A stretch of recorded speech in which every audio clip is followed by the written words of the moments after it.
Hey everybody, welcome back to Check the Gate, an AFI Deep Dive. I'm Bert, and as always, I'm joined here with Brandon. Hello. And Michael. Howdy. And today with our grab bag of episodes, we are doing our producer Jacob's pick, Dead Presidents, which is a 1995 film about a Vietnam vet adjusts to life after the war while trying to support his family, but the chance of a better life may involve crime and bloodshed. Had you guys seen this before? No. You know, I don't think so, but if I did, it was a long time ago, like when the movie came out. But like when I was 3? No, 2. You didn't watch this in the crib, Michael? No, I was busy with Lion King. And by crib, I mean the house. What? This movie, always, I'm going to send a picture to you guys. This movie always kind of lived in this weird space in my brain. I had never seen it, but our video store had this poster I sent to you guys on display, and it's not like the generic white and black faced poster. It's the spooky spectral above them while they're at what looks like a poker table with stacks of cash and they're smoking cigars. Yep. So I saw that poster like every Friday my entire life growing up. Never once looked for it, sought it out, didn't know what it was about. And then about 10 years ago, I was living by myself. I had just gotten internet, Damn. What a wonderful time. And I was like, you know what? I want to watch a good heist movie. So I Googled best heist movies. I was like, I don't want to watch Ocean's 11, yada yada. Let me find something I haven't seen. And this was on a list, I couldn't find it, of top 10 heist films. And then I started watching it, and the heist happens in the last 15 minutes of the movie. Yeah, I was going to say, the heist is like the last thing that happens. Then he's like, oh, you're going to jail, bye. They almost decide the heist is going to happen 20 minutes till the movie's over. Yeah. So the whole time I'm waiting for because obviously, the very first thing you see in the movie is like, them in the white and black face paint. They're under the dock with the guns. And I'm like, all right, let's go. There's that image that's in my head. And then it's straight drama for an hour 45. And then, so the whole time I'm like, I joked with Jacob, the guy who chose this movie. He really loves this movie. And one of those nights at the Crescent, we were joking. He's like, oh man, I'd love to do a Hughes movie, Hughes Brothers movie, do Dead Presidents. I was like, that movie's so fucking boring, dude. And he goes, what are you talking about? And I was like, yeah, man, this is supposed to be a heist movie. And he goes, no, man, it's way much more than that. And I was like, is it? And he goes, have you seen it? And I was like, I have, but I was kind of checked out because I kept waiting for this thing to happen that is literally the last thing that happens, and it happens fast. Yeah. So I had like mentally deleted it from my brain and then like started looking into it again. I was like, oh, I guess this is actually more of like a growing up in America in the time of Vietnam. Yeah, you're black, you're in Vietnam, you're doing all this stuff. It's like a classic post-Vietnam movie that like I had no idea, and I thought that was excellent, but yeah, totally. I see, and I don't know if I like when I say I like if I did see it, I don't know if that's by like proxy of the same thing like you, like looking at the movie poster constantly, because that always stands out to me. I'm like, oh, I've seen that, That movie poster that looks like it's like a rap video. Yeah, exactly. There's a guy. So I don't know. It was. Oh, go ahead. Sorry. I had to clear my throat before.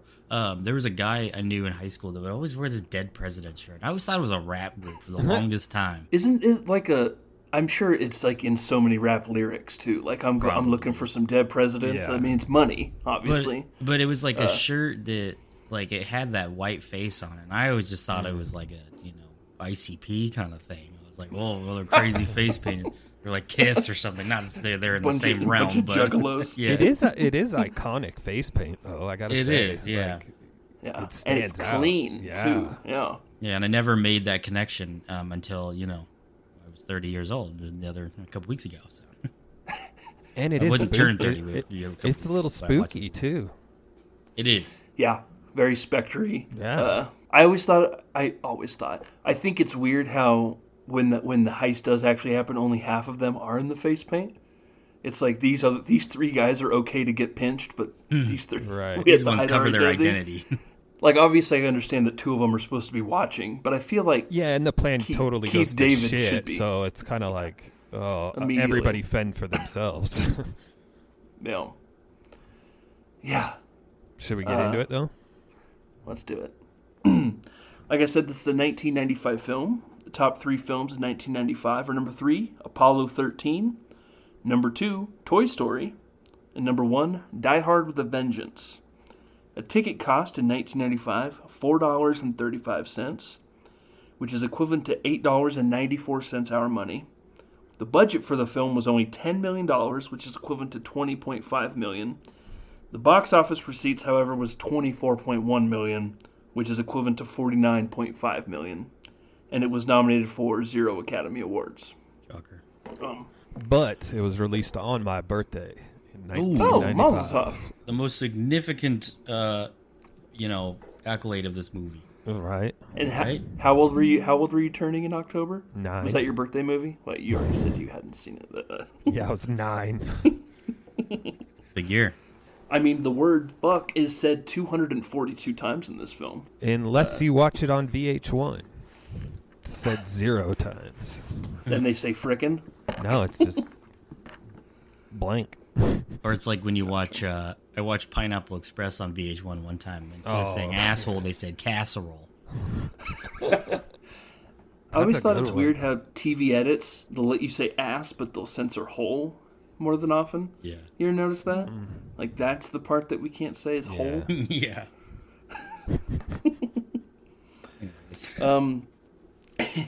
This movie also does have, like, a lot of famous people, almost kind of like Yeah. before they were kind of famous. Yeah, Chris I Tucker, mean, what especially- the hell? Yeah, and yeah, I mean, like I've seen very few things with Chris Tucker in them that aren't Rush Hour. Yeah. So it is just wild seeing him in this movie. Like, You haven't watched the Friday movies? I actually have not. No. Oh, not either. God. Why are we wasting our time on this? Jacob chose this. Sorry, We Jacob. gotta. No, this is a good movie. I honestly thought that the Hughes brothers directed Friday, but it was Menace to Society that they had done, and that Also they had done. a good movie. Also, never seen it. But Lorenz Tate is in it. That's right. Who is the main guy in this movie? Who has like one of those faces where, because they're all cuspers. They're like supposed to be 18 years old. You know, they're graduating high school. All of them are supposed to be graduating high school. Right when the movie starts. Yeah, they're And delivering Chris Tucker milk. has looked 35 Yeah. his entire life. So I was like, is he supposed to be graduating too? It's like, yeah, all of them are. You know, they're, like you said, delivering milk. They're milk boys. talking they're not there talking about what they're gonna do when school's out. And Chris Tucker's telling them they all better go to college or they're going to get drafted because you got that draft face. We got Freddie Rodriguez, who I know from 6 Feet Under. Yep. Yeah, I was gonna say, Who's just a little pyromaniac. He's like, no, we all need to go. Isn't he getting drafted?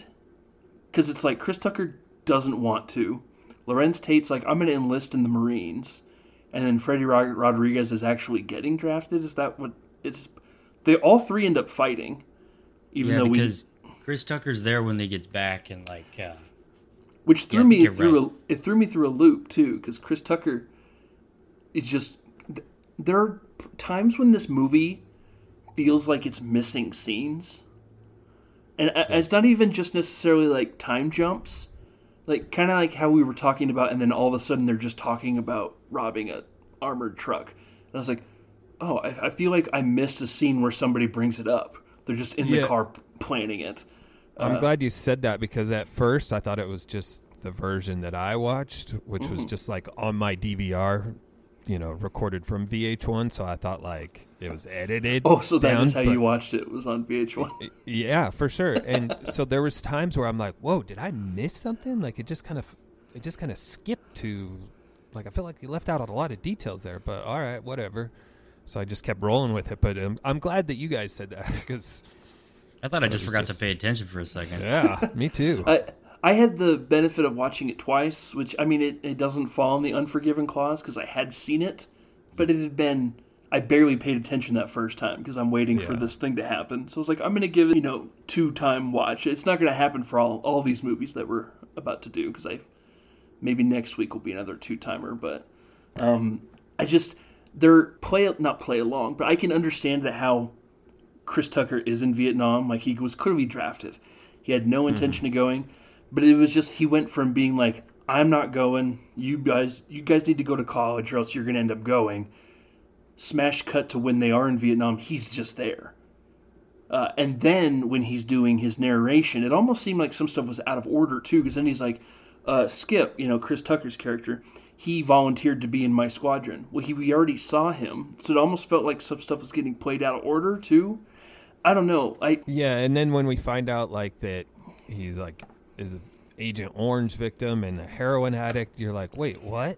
And they like, wasn't he just? Yeah, and but then it's showing him like after when he gets out and he's shooting heroin, and you're like, oh, I guess he is a heroin addict. They made a comment about him doing heroin when they were in Vietnam, when they're in that bar. He's like, when he goes and contracts a hooker, but that he never like specifically even says Agent Orange. He just says that his blood cells are all chemically messed up. And then I was thinking, oh, does he have HIV from sleeping around in Vietnam? And then when I was doing a little bit of research after, it blatantly says Agent Orange. And I was just like, oh, right. Well, I mean, that was something that happened a lot. I did find that confusing a little bit too. The movie is 2 hours long, and I don't say this a lot, but I think it could have benefited from maybe 15 to 30 more minutes just to kind of piece it together. In the blanks, yeah. Yeah, I'm not usually advocating for a long-ass movie anymore. It didn't necessarily feel long, but it was. No, it didn't, and that's why, I felt like I needed a little bit more. I wouldn't have minded had it been a little bit longer. Like, it was good. Like, suck me in even more. I'd be interested to watch other Hughes movies. I was looking up their filmography. I've only ever seen Book of Eli. I'm interested to see, to go back and rewatch some of those earlier movies, because I can tell that they visually can film very stylized, stunning things. Anytime anybody lights a cigarette, you get that image of it like burning. Obviously, the opening montage of the money burning is very stylized and cinematic. Danny Elfman with a great score, by the way. Not usually something that he does. He usually is more of being Tim Burton's weirdo. The soundtrack reached like number 14 in the charts. Oh, really? Yeah. It was like number 1 on the hip hop R&B soundtrack. I was gonna say there is like a lot of like really good, just classic R&B songs on there. So I'm wondering if it went gold for a soundtrack. That's pretty solid. Yes, again, I really feel like maybe putting in some of these pieces, and it's interesting that. So did you watch it with commercials and stuff on VH1, or? Hell yeah. Raw dog commercials. I have it on Plex, so I was looking at it. It was on my DVR, so I could fast forward. Gotcha. So I made Google pay for it. Oh.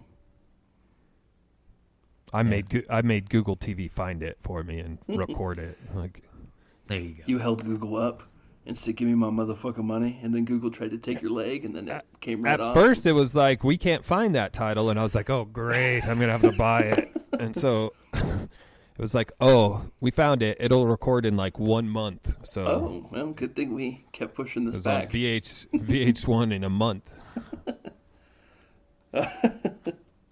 Dude, I just went on a little like small rabbit hole about Agent Orange. Holy smokes. I always hear about it, but like... Yeah, man. Dang, that was some stuff, man. It's like... That's no small rabbit hole. Yeah, it's like internal napalm.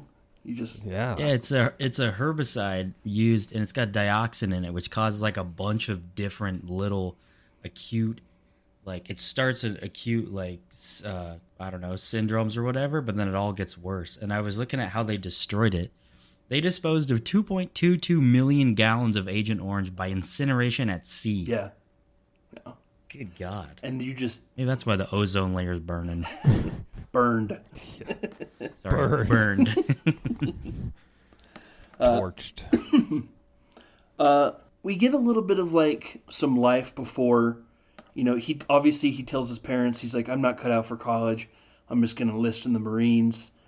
His mom isn't taking that very well. I mean, we're in the middle of Vietnam. We get later, it's not like World War II where people in this movie call that a real war. They think that we're obviously just going off to die. And it gets brought up multiple times that you don't need to be fighting that white man's war kind of thing. He wants to do it. He wants to better himself. He's hanging out with his buddy Keith David, who's always the anchor of anything he's in. That guy is phenomenal. He's got that voice Classic. too. I love that voice. Who, kind of runs a pool hall, also is like a quasi, not petty crook, but like he's clearly got his hand in a bunch of pies. He's an entrepreneur. He's got the police paid off. He has Lorenz Tate drive him around so he can go throw dudes through windows. And like I joked about earlier, he tried to take his leg off. He grabbed the wrong leg, motherfucker. Whole neighborhood knows I got one leg, and he grabs the wrong fucking leg. He grabs the wrong one. Like I was just like legitimately pissed about it. He is, yeah. When he gets in the car and he just puts his leg up on the dashboard. He's more mad about him losing a pack of cigarettes back there. He's like, oh man, We gotta go back. I thought something happened to your leg, man. He's like, what? It's graduation night. He's clearly about ready to get shipped off to war, to which his girlfriend Juanita, tells him, obviously, hey, we're going to make some sweet nookie before we go. That terrible first-timer nookie where he's banging on the walls. It's keeping up her sister Delilah in the next room. Afterwards, he's pretty much just laying there, tells her, don't wait for me. Anything bad happens, there's no sense. Just, move on without me. She says, I'll never move on without you. Kind of setting up some beef that's going to happen up later in this movie. We get that great transition of him running from the mom who got home early from her night shift, him running through the neighborhood, smash cut to him now in Vietnam. Explosions are going off like crazy. And that's when we really do meet like the who's who of who's not quite famous yet. Yeah. It's like one of Bokeem Woodbine's first movies. Michael Imperioli, like 4 years before The Sopranos.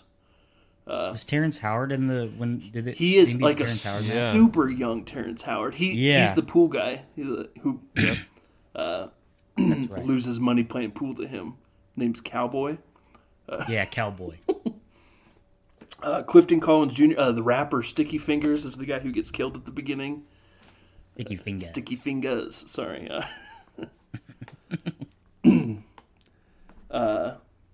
After the squad, kills an entire attacking Vietnam squad, they search bodies for intel, grab themselves some trophies, and then crazy Bokeem Woodbine cuts a dead man's head off and just carries it around as a souvenir. Says it's a good luck charm. How violent was your VH1 watch? Oh, yeah. Not violent. Oh man, it was pretty bloody in that Vietnam stuff. Like people getting headbutts and just blood gushing out like crazy. Yeah, no, obviously, none of that. Obviously, you don't see him cut the head off, but he pulls it out and it just like sprays blood. It was. I don't remember it being that grisly, and especially when we get to the heist at the end where people are just getting shot to pieces, ran into walls with cars. Yep, you do see all that though. Oh yeah. Yeah. The squad obviously starts complaining about the decapitated head stinking. Bokeem Woodbine says that nothing bad has happened to them. None of us even gotten a splinter since we've carried this thing. And then they're all just like, you got to get rid of that head, dude. He reluctantly buries it, comes back and says, we just buried our good luck charm. Shit's about to hit the fan. And then almost immediately shit hits the fan. Yeah.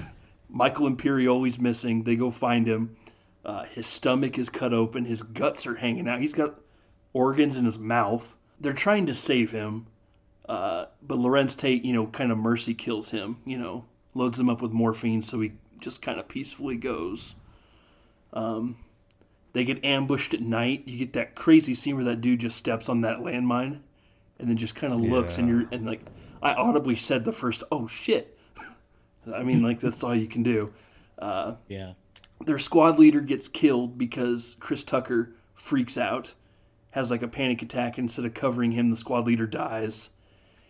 And then it like smash cut 6 months later. They're flying home. He's flying home. Lorenz Tate is. Chris Tucker's already been home for some time.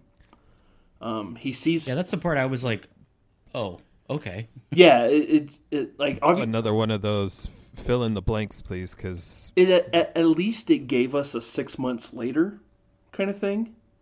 Yeah, but we don't know how long he's been out, right? Sure. We don't know. Obviously, long enough to develop an addiction to heroin. I would assume just because like he has like that mental breakdown when that happened, that maybe he kind of went home relatively soon after that because, I don't know, they kind of blamed him for their squad leader dying, of him not covering him, but I mean, who's to say that that's why he got discharged or anything? Again, the movie doesn't really say. Lorenz Tate just comes home. He sees him there, and he tries to do the sit up straight, Marine kind of thing, and sees him just like fiending on the on a bench, and then kind of has that look like, oh shit, like he's still fucked up. That's Terrence Howard rolls back in and goes, oh shit, look who's back in town. Chris Tucker kind of snaps out of his stupor, walks him back to his house, and that's when he lets us know that he's getting government check on government check on government check because of all his issues with the, like I said, Agent Orange. But he's also a heroin addict, so one might assume what he's spending all his money on. Eating good in the neighborhood. Lorenz Tate kind of struggles to adjust to civilian life. He has a hard time talking to his parents. His mom just wants to know if he got on the drugs while he was over there, and he goes, no, man, my mom had just killed a lot of people. Like that kind of thing. Which she looks at him like, you did, like almost like upset that he did. And I was like, well, I mean, like, it wasn't not going to not happen. He goes to his old haunts, dressed up in his sweet 70s duds. Goes to Keith David's pool hall looking for work. And that's where we see Freddie Rodriguez. And it was so weird because like he says that, obviously he fought and we never see him. But he said he blew his hand off. And it is all scarred. But the research I was seeing, it said that he had a prosthetic hand. Prosthetic, yeah. But it's moving. Like, he's... like, it clearly is obviously scarred. So I was like, oh, I wonder if, like, maybe it's, like, nerve damage or something. But, like, you see him play with it all the time. So it's another thing that I was confused about. But I don't know if that's just research being whatever. But he was a demolition... in the war, and that's when he fucked up his hand, got sent home. He's all messed up on drugs too. Keith David lets him know that he doesn't have work for him, mainly because the cops are starting to, push down on him, even though he's paid them off. The NYPD is the most corrupt. That's what he says. Corrupt branch in the government is what he says. So Lorenz Tate has to get a job as a butcher. Which I thought was going to be an issue for him, too. Like, when the butcher hands him that machete, I thought we were going to get a little PTSD of Bokeem Woodbine cutting a dude's head off with a machete. But it really doesn't happen. Like, there is, like, one small scene after he gets fired because the butcher shop ends up closing however much time later. And he's got the nightmares that are keeping him up. But I was thinking going in that him... slaughtering a dead animal with blood everywhere. I thought that was going to fuck with him at all, and it didn't seem to at all. He goes around, sees Juanita and his daughter, and that's when he runs into her sister, Delilah, who is a Black Power in a Black Power Marxist group. And while driving around with Juanita, that's when we meet her old flame, a pimp named Cuddy, who, quote-unquote, took care of her while he was gone. Tate gets super jealous, even though he told her specifically not to wait for him, and then also never wrote her back. She sent him a letter with, a picture of the baby. He told Chris Tucker he never got a picture, but she lets us know that she sent a picture. He never wrote her back, so she kind of moved on with her life, and then he just kind of came back. We get another crazy time jump where now they're, I don't know if they're married, but they're living together. She's pregnant again. He's a heavy drinker. She tells him he needs to get a real job and to cut back on the drinking. Money's a little tight. And that's when it's just like all of a sudden they're in the car. And, Keith David, Freddie Rodriguez, and Lawrence Tate are like, so what happens is the armored truck comes in and it comes here. It's the last stop, and then before they go to Washington, D.C. to burn this money. So I'll pay for what we need for the job, but you need to figure out how we're going to do it. And I was like, I feel like I missed a scene. Yeah. Yeah. Totally. Totally agree. How did they get that intel, though? Yeah. Because it wasn't like they How'd were they know they were around- going to burn the money? Someone worked it somewhere to know that Freddie they were- Rodriguez They worked. do touch on it, remember. saying that the Yeah, guy in the he back works for the has post like a office. 6-shooter So or they something. said that, but That's right. it was like we were Yeah. jumping into a scene That's right. in the middle of a conversation. It wasn't like, hey, I happen to know that Right. this is a thing. If you're interested, maybe we can figure something out. It was just like, okay, so what happens? Yeah, and I was like, geez, This is again, the plan. give me 10 more minutes or maybe just one more conversation there at the billiards hall. Hey, money's tight. Hey, well, I happen to know that they burned this money because they have too much of it. Right. I have a guy who tells me or something. Just the little details like that you're leaving out. That's when we get go a long way. Lawrence Tate waking up from PTSD. His nightmares are keeping him up. He runs into Cuddy leaving his apartment, where he says he's financially going to be taking care of his wife and daughter. Hey, while you were gone, I was the man, but now that you're back, I'm just a friend, but I'm still going to take care of her. He says, stay the fuck away from my family, to which Cuddy knocks him out, punches him, throws him down a flight of stairs, and then wants him to fillet his gun.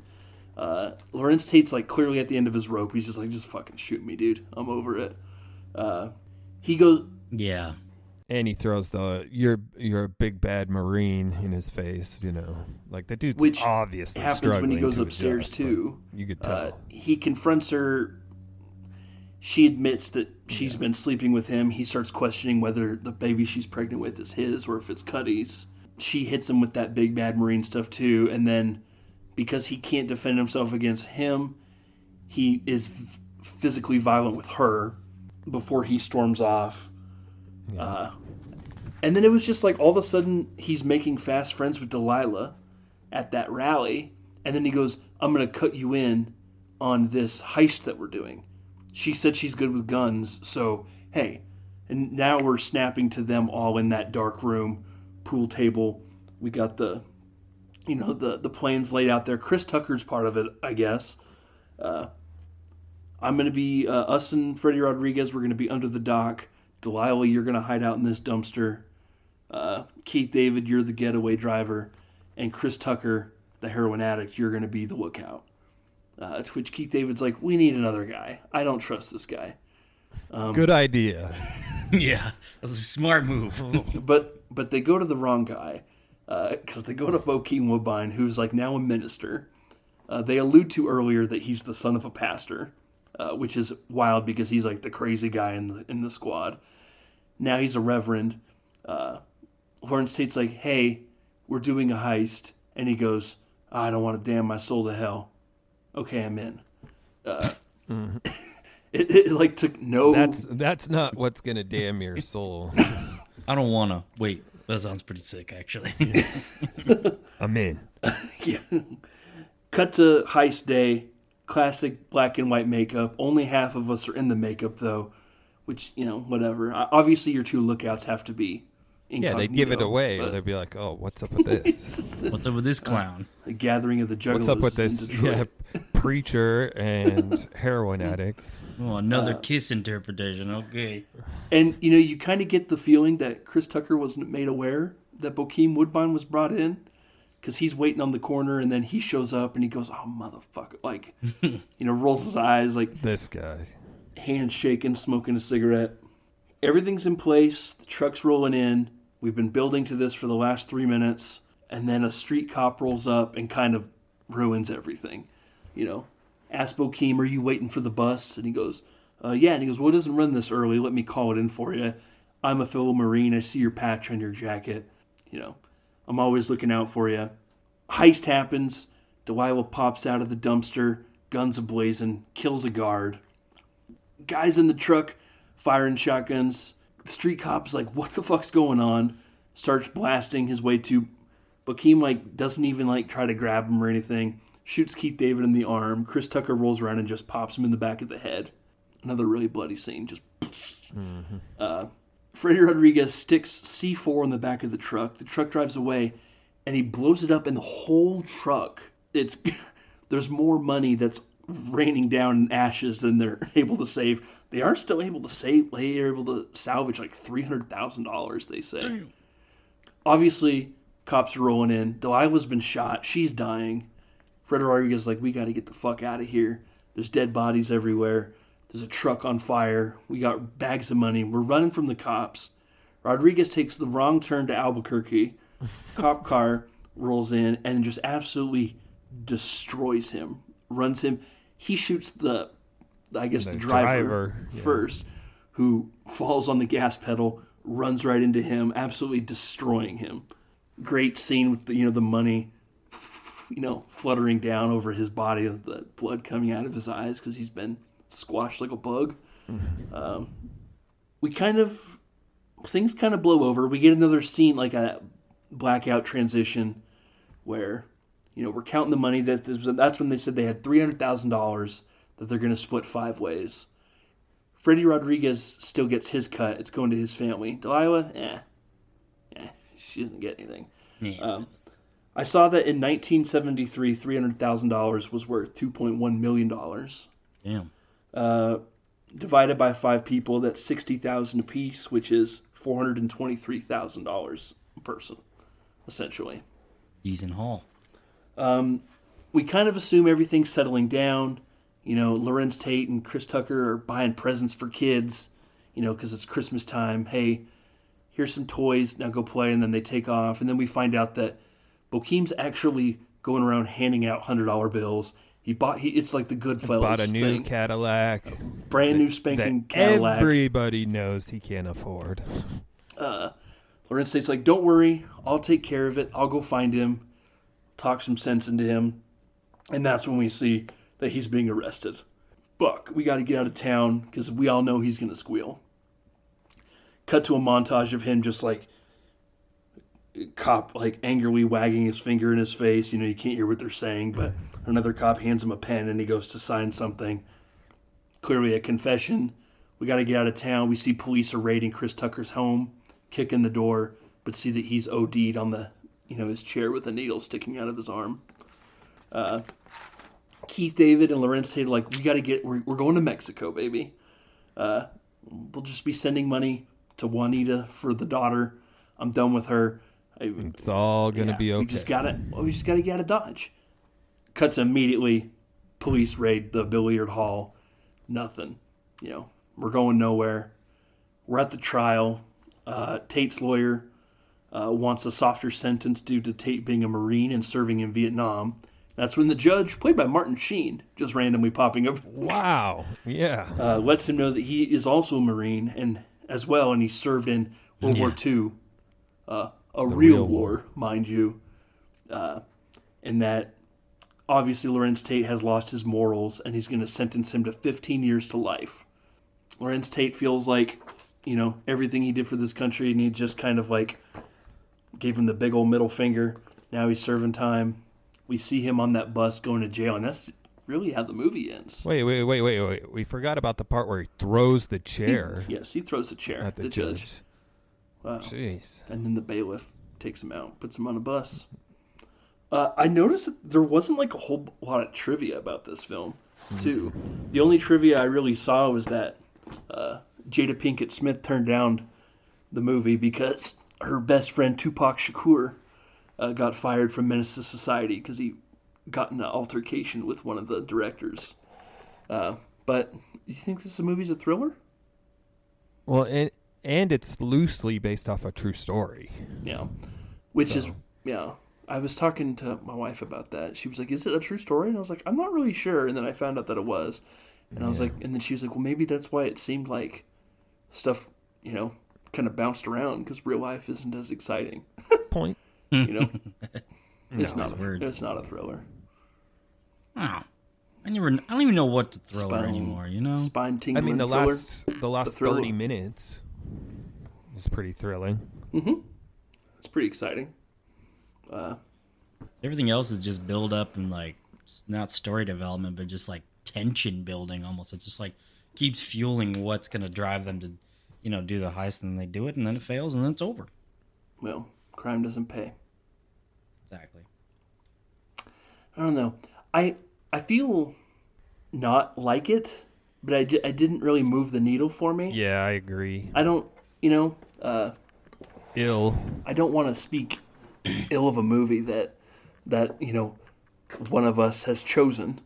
But I mean, like, it was an easy watch. yeah, Not by content, but just by like the storyline, I guess. Obviously the content was not easy by any means, but yeah, it was just a gradual build, and then it was just like a pretty big climax, and then yeah.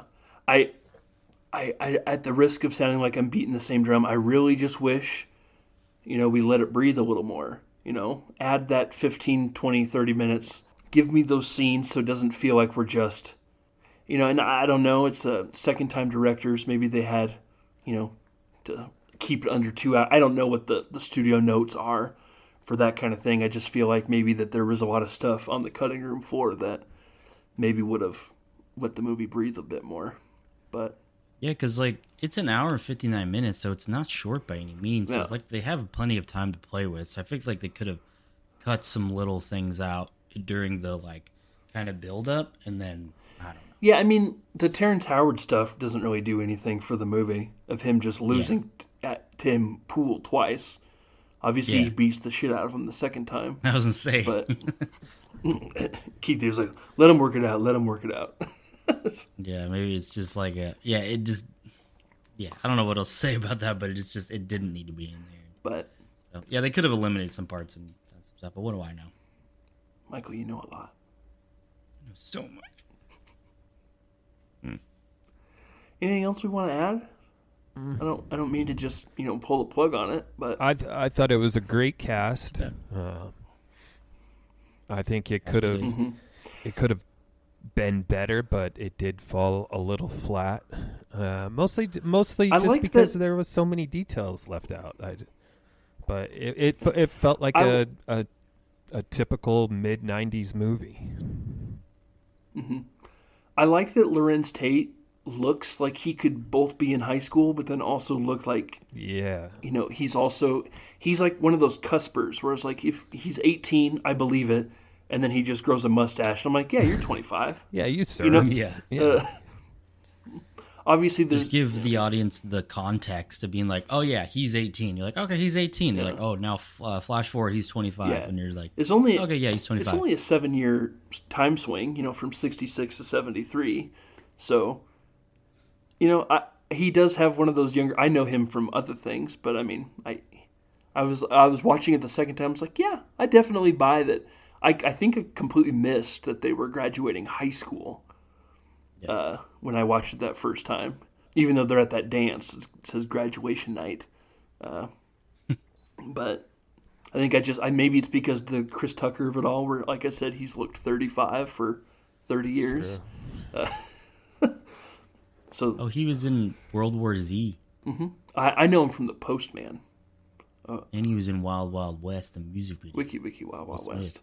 Yeah. Sorry, Wiki Wild Wild West. Postman's like a 3-hour Kevin Costner apocalypse movie. That's not very good. Very. Well, he was also in a episode of Matlock. Good stuff. And The Wonder Years for an episode. Nice. You want to talk about what we're doing next time? Yeah. Let's do it. I'm kind of excited about what we're doing next time. When Michael chose this movie, I thought in the back of my head, he said that he's seen this movie quite a bit. I can't wait to have a conversation with him about this movie. What is it? It's kind of a fucked up movie, but like I said, I can't wait to talk about it. We're doing Michael's pick. It's his first pick on the list. Sleepers, a 1996 thriller. We'll find out. Who knows? What do you say we go ahead and cut print check the gate? See you guys. See ya.